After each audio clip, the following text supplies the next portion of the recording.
Hey everyone, welcome to my another cooking video. আজকে তোমাদের সাথে শেয়ার করবো আমার ওয়ান অফ দ্য ফেভারিট একটা রেসিপি, যেটা আমি ব্রেকফাস্ট, লাঞ্চ, ডিনার সব কিছুতেই সেম খাবারটা খেতে পারবো।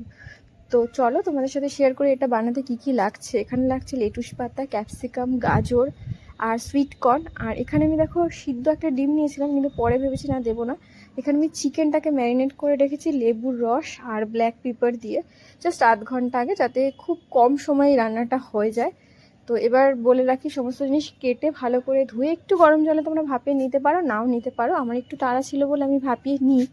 তারপরে কড়াইতে বাটার দিয়েছি, গার্লিক চপ করে রেখেছিলাম সেটা দিয়েছি। তারপরে এই সমস্ত সবজিগুলো দিয়ে একদম চিকেনটা লাস্টে দেব। তারপরে হালকা ব্ল্যাক পেপার দিয়ে নামিয়ে নেবো, ব্যাস, দ্যাটস ইট। এটাই হচ্ছে এই রেসিপি ফান্ডা। আমার তো খুবই ফেভারিট। তো তোমরাও চাইলে এটা খেতে পারো। এটা যারা ডায়েটে আছে তারাও খেতে পারো, আর যারা আমার মতো ডায়েট করছো না তারাও খেতে পারো।